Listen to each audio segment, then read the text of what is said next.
So அடுத்தது வந்துங்க இங்கே பார்த்தீங்கன்னா உங்களுக்கு வந்து இந்த பெரிய பெரிய டிசைன் விநாயகர்லாம் இருக்குது. கிட்டத்தட்ட ஒரு 15 அடி வரைக்கும் இருக்குன்னே சொல்ல, அந்த அளவுக்கு வச்சுருக்காங்க. 12 அடி வரைக்கும் இருக்குங்க. இங்கேயும் நிறைய செஞ்சுருக்காங்க. ஒவ்வொன்றா பார்க்கல என்னன்ட்டு. ஸோ ஃபஸ்ட்டு பார்த்தீங்கன்னா பெயிண்டிங் பண்ணது காமிக்கிறேன். ஸோ சிங்கத்து மேலே கொண்டுக்கிற மாதிரி இருக்குது. ஸோ முன்ன மேலேருந்து பார்த்தாவே தெரியும், நல்ல ஒரு லுக்கில் கொடுத்துருக்காங்க. அடுத்தது பார்த்தீங்கன்னா இங்கே அந்த சோஃபா மேலே கொண்டுக்கிற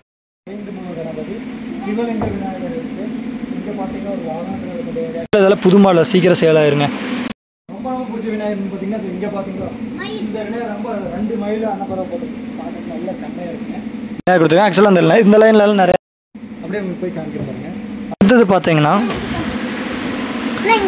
இது ஒரு விநாயகர். இது சென்டரில் ஒரு வாகனத்து மேலே சவாரி செய்கிற மாதிரி கொடுத்துருக்காங்க.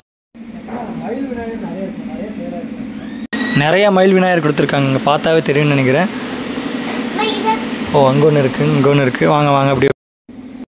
அடுத்தது பார்த்தீங்கன்னா ஆக்சுவலாக இது புது மாடல் விநாயகர் இருக்குது. ஸோ அடுத்தது வந்து நம்ம மாப்பிள்ளைட்டு கொடுத்துடலாம். ஸோ அவரு பேசுவார் என்னென்னுங்கிறது. ஆக்சுவலாக தொண்டை கட்டிடுச்சு, அதனால தான் ஏகப்பட்ட ஒரே இடத்துல வந்து பார்த்து இந்த அளவுக்கு பக்குவமாக செஞ்சுட்டு இருக்கிறது ஒரே இடம்னா நம்ம சிற்பக்கடல் தான். அந்த அளவுக்கு வந்து லட்சக்கணக்கான சிலைகள் இருக்குங்க. நீங்கள் என்ன மாடல் கிட்டத்தட்ட பாம்பே என்ன மாடல் கட்டாலும் தமிழ்நாட்டில் எல்லா மாடலும் இருக்கக்கூடிய ஒரே இடம் நம்ம சிற்பக்கடல் மட்டும்தான். அந்த அளவுக்கு நல்ல பிரமாதமாக நம்ம சின்ன சக்தி என்ன பண்ணி கொடுத்துருக்காரு.